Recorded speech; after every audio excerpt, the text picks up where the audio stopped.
Ni amakuru navuga ko ababaje cyane, ni amakuru navuga ko mu by'ukuri ateye agahinda, ndetse ni n'amakuru navuga ko ateye ubwoba ku bibaye ku muhanzi mwakunze muri benshi cyane yitwa Ariel Wayz.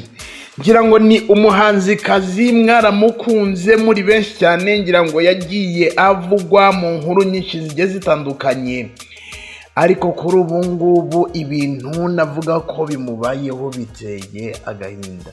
Aya ni amakuru ngiye kuza kuba nakugezaho mu by'ukuri yizewe, ni amakuru yizewe 100% bitewe n'ibintu byabaye kuri uyu muhanzi kuri uyu wa mbere z'ukwezi kwa 10 muri uyu mwaka w'ibihumbi 2022. Ni umuhanzikazi waje kuza kuba yakora impanuka ikomeye cyane, ndetse ngira ngo reka mbanze nkurarikire mbere yuko nkugezaho iyi nkuru mu by'ukuri byagenze gute, ese mu by'ukuri naye makuru ari gukomeza kubabaza abantu, ese byagenze gute kugira ngo iyi mpanuka ibe, ese yabereye hehe. Reka mbanze nkurarikire ukomeze nkurikire, mbanze nkubwire ngo niba utarakanda subscribe ukande subscribe, like, share ndetse na comment, hanyuma mu by'ukuri nitujya dushyiraho inkuru zigiye zitandukanye wowe ujye uba mu ba mbere bagenda bazikurikira 5 kuri 5. Ngira ngo hari benshi, ngira ngo muzi guhera mu kwezi kwa 8 ibintu byabaye. Ngira ngo hari benshi bavuze ngo imyidagaduro ya hano mu Rwanda hari abantu zibayihanuriye bati mu by'ukuri abastari n'abantu bagomba kwitonda cyane. Ngira ngo muzi uburyo byagenze, ngira ngo Bravani yitaba Imana, ngira ngo Yanga yitaba Imana, mama wa Meddy Zere Precious Umuramyi mu ndirimbo zo kuramya no guhimbaza Imana. Ngira ngo hari abavuga butumwa benshi bavuze bati abastari n'abantu bakwiriye kuba bakwitonda kuko satani yaje mu myidagaduro nyarwanda, ariko kandi benshi bakabigiranya n'ibigeragezo kuba mu by'ukuri hari ibintu bibi biri kuba ku bastari kugira ngo abantu babone isomo, kubera ko nyine abantu benshi babazi. Ngira ngo ibyo bintu ni ibintu byumvikana. Ibintu byaje kuza kuba kuri Ariel Wayz warokotse impanuka uyu munsi ni ibintu bibabaje cyane, usibye ko kuri ubu ngubu bumugezaho iyi nkuru ntabwo mbizi niba arataha, na makuru ndakomeza kuba nabakurikiranira.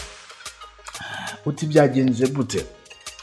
Ariel Wayz mu kazi k'umuhanzi ka buri munsi, cyangwa se donc ukuntu umuntu abyuka wenda akaba yajya muri gahunda ziwe z'umunsi, yagize gutya aza kuba yahura n'isanganya rikomeye cyane. Yakoreye impanuka ahitwa ku Gishuru. Ngira ngo murareba uriya muhanda, abazi hariya kwa Nyirinkwaya, uriya muhanda werekeza kuri RDB ndetse no kuri TV10. Ubwo yageraga mu ikorosi, ngira ngo uri hariya kuri RDB urabona ikorosi rijya kuri TV10, ngira ngo aho ngaho niho Ariel Wayz yaje kuza kuba yakorera impanuka ikomeye cyane. Ariel Wayz yakoze iyi mpanuka ntabwo ari we wari witwaye, ahubwo ngo yaratwawe n'umushoferi, hanyuma ngo umushoferi yagenderaga no ku muvuduko mwinshi cyane. Hanyuma ngo ubwo yageraga muri iri korosi yaje guhura n'imodoka ya Karina, hanyuma ngo baza kuza kuba bayigonga ku gice cya moteri, n'imodoka yangiritse cyane. Hanyuma ngo ubwo yagongaga nyine, ubwo yahuraga n'iyi Karina, hanyuma bamaze kuyigonga kuri moteri, ngira ngo Ariel Wayz ngo yari kumwe n'abandi bantu, ntago yari wenyine muri iyi modoka, we n'umushoferi ngo yari kumwe n'abandi bantu tutabashije kuba twamenya umubare. Ariko ubwo ngo yagongaga iyi Karina ku gice cya moteri, ikintu cyaje kuza kuba cyaba nuko ngo iyi modoka yahise irenga umuhanda, ndetse ngo igonga ku gipangu cyegeranye na RDB. Rwanda Development Board yaje kuza kuba yagonga ngo igipangu cyegereye kuri RDB. Hanyuma icyo gipangu n'ubundi nacyo cyaje kuza kuba cyakwangirika, ndetse n'imodoka iza kuza kwangirika mu buryo bukomeye. Ngira ngo niba uri kumva kwangirika ku buryo bukomeye imodoka, ubwo urumva barimo bo byari bindi. Ngira ngo nabo ngo bakomeretse bikomeye cyane, harimo na Ariel Wayz. Kuri ubu ngubu amakuru navuga ko maze guhabwa n'umwe mu bantu mu by'ukuri bazi neza iby'iyi mpanuka yabaye uyu munsi, aho ngo Ariel Wayz ngira ngo bari bakimara gukora impanuka, ngira ngo polisi ngo yahise itabara, hanyuma bajyanwa ku bitaro bameze nabi. Hanyuma ngo Ariel Wayz, nkuko mbikubwiye umuntu umaze kuduha amakuru, nuko Ariel Wayz ngo amenyo agera muri 2 yamaze kuba yavamo cyangwa se yakuka amenyo bitewe n'iyo mpanuka ikomeye cyane.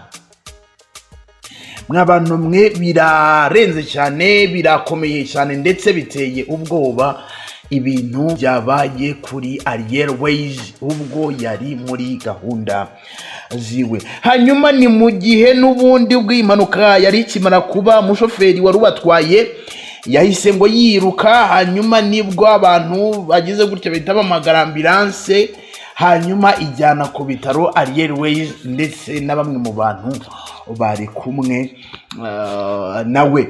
Ngira ngo ni ibintu bikomeye cyane, ubwo urumva nyine ko umushoferi atirutse nuko nta kintu wenda gikomeye cyane yigeze, ubwo urumva we yari afite akabaraga nyine ko kwirukanka.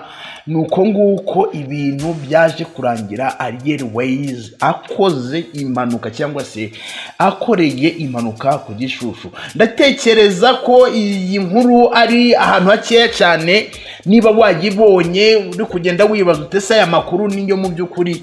Amakuru dufite nuko Ariel Wayz yaje kuza kuba yakora impanuka. Mukanya nabonye kuri Instagram yiwe, ngira ngo navuga ko wenda navuga ko wenda nka kuri Insta status yiwe nabonye mukanya hari ibintu ari kwamamaza, ngira ngo ni banza ari ibintu yamamariza ukuntu ni score ni iki I don't know.